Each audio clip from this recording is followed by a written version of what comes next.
Pandian store சீரியலில் அதுக்கு அடுத்ததாக அழகே அழகு சீரியல் மகா சங்கமத்தில் வந்து பார்த்திங்கன்னா நம்ம கோமதி, மீனா, ராஜி இவங்க எல்லாருமே வந்து பார்த்திங்கன்னா நம்ம மதியோட வீட்டுக்கு கிளம்பி போயிடுறாங்க.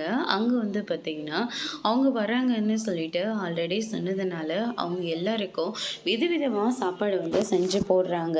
கோமதி இருந்துட்டு இது எல்லாத்தையுமே நீங்கள் எல்லாருமே சேர்ந்து பண்ணீங்களா? எவ்வளோ ரொம்ப நிறைய சமைச்சிருக்கீங்க, அது இல்லாமல் டேஸ்ட்டாக வர இருக்குது. இல்லை இதை நாங்கள் யாருமே செய்யலை, இது எல்லாமே செஞ்சது மலர் மட்டும்தான் அப்படின்ற மாதிரி சொல்லிக்கிட்டு இருக்காங்க.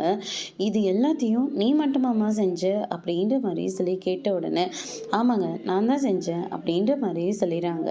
இது எல்லாத்தையும் நீ ஒருத்தர் பண்ணுறது எவ்வளோ கஷ்டமாக இருக்கும்ல. கஷ்டமா? அதெல்லாம் ஒன்றும் இல்லைம்மா, இஷ்டமாக தான் பண்ணுறேன் அப்படின்ற மாதிரி சொல்லிடுறாங்க.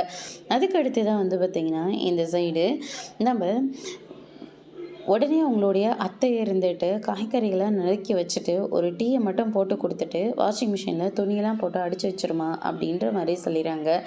உடனே கோமதி இருந்துட்டு ஏற்கனவே அவ்வளோ சமைச்சிருக்காங்க, திருப்பியும் வேற செஞ்சுக்கிட்டு இருக்காங்க, இதில் டீயை வேற போட்டு கொடுக்க சொல்கிறீங்க.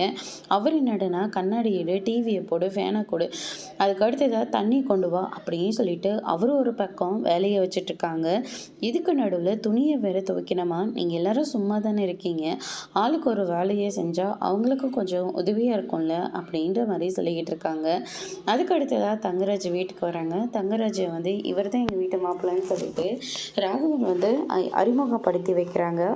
கோமதி இருந்துட்டு இவரவா டெரர்னு சொன்னீங்க, இவர் எவ்வளோ காமெடி பீஸாக இருக்காரு அப்படின்ற மாதிரி கிண்டல் பண்ணுறாங்க.